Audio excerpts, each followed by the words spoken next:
Morning Cactus people. Got a few things to look at today, so we'll do them one at a time. First thing is this Echinopsis subdenudata, which flowered a week or so ago. Only the one of them flowered at the moment.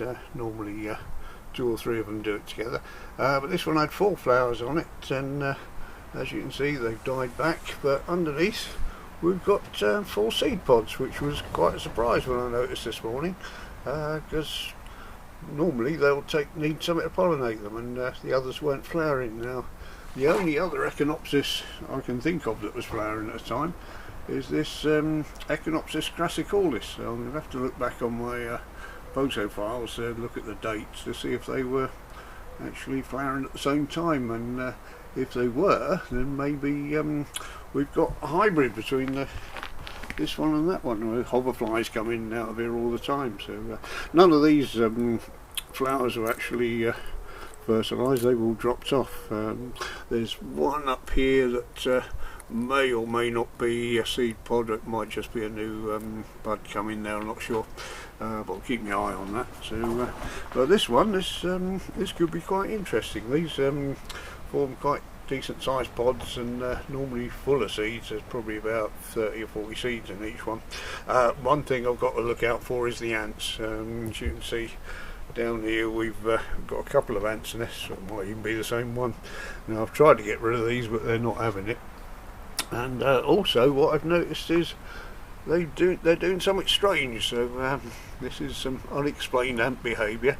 In between the ribs here, you can see they've been piling up old what do they call them, the chrysalids from the nests, the old the ones that the baby ants hatch out from. They've been putting the empty ones up here along with some grains of soil, which I don't know why they're doing this, and they've done it on this plant as well. They've put little piles here. Now my guess is they're thinking about nursing something underneath. They're cultivating some mealy bugs or something. Whatever it is, they're probably up to no good, but they're quite deliberate. They've put those in between almost every rib there. Not on this one, strangely enough, but, so I'll keep my eye on that. I'm not sure what they're up to. They're doing something.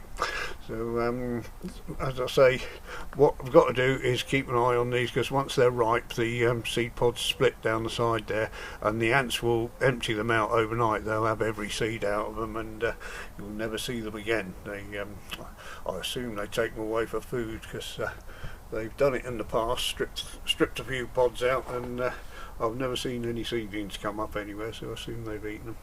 So that's that one, just a nice little interest there. The pods start to turn red when they're ripe, so I'll keep my eye on that, a very close eye. I don't want to pick them before they're ripe, because they might not germinate. So right, on to the next thing. What we've got here is an Opuntia galapageia, which was a nice big plant, and it got some dieback a few years ago, and I took some of the pads off, and I've managed to reroot some of them. It's very hard to get hold of this one now. I believe Scotty sent me the original one. It's very kind of him, because you can't get them. You can't remove any plant material from the Galapagos Islands. You're not allowed to take the seed away either. You can't even take the seed from one island to another. So very precious plant.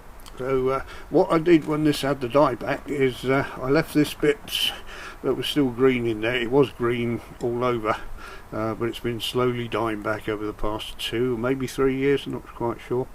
But I've left it in there, and I've kept watering it, and I've noticed today we've got a new pad growing on it. So this is obviously getting nutrient from somewhere. It's either that or it's eating its own nutrient from that. So what I'm going to do is I've prepared some gritty compost, and I'm just going to fill that up so it's touching the existing plant there. Opuntias are very good at, if they sense soil, they'll put roots out. So if that's not got roots into the ground already, that will give it a chance to put some more roots out. So looks like we've saved that one, which is pretty good. I've got 2 or 3 of them, but don't want to lose any of them. So that's that one to one side. And last but not least, a successful graft. Now this one is the stock on it is the Opuntia subulata, or Opuntia subulata, which is a very vigorous plant, grows at about a foot a year. Obviously not in a pot because it's not getting quite the same nutrient, but it's very vigorous, and what I've done is use that vigour to put into, oh, I've forgotten the name, the polar bear plant, I think of the name of it, Opuntia flacosa, it's in the next flower pot there. Which is a much slower growing, low growing Opuntia, forms big clumps up in the mountains, but it takes a long while to get away. And as you can see, I grafted this a few years ago, and the weight of it is actually pulling the plant down. It's not just a lack of water in there. I keep watering it, it keeps coming back upright and then falling over again. But you can see the size of the plants on there.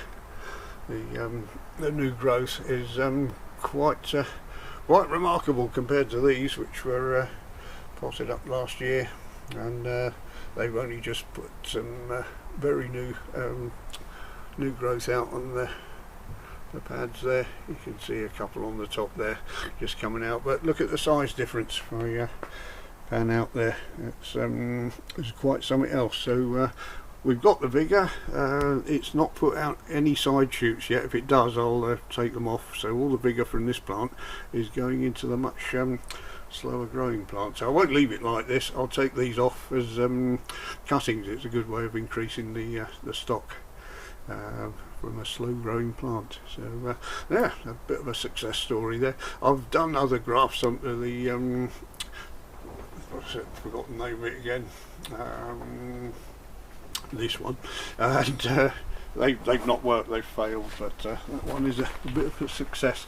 If I come over here just to finish up, I can show you the original plants in the bed.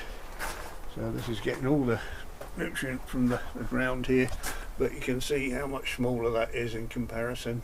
It's much slower growing, and it's been a good way to increase the stock by grafting. Right, I'll leave it there because it's getting very warm in here. I hope to get on with other things. So thank you very much for watching, everyone. See you in the next video.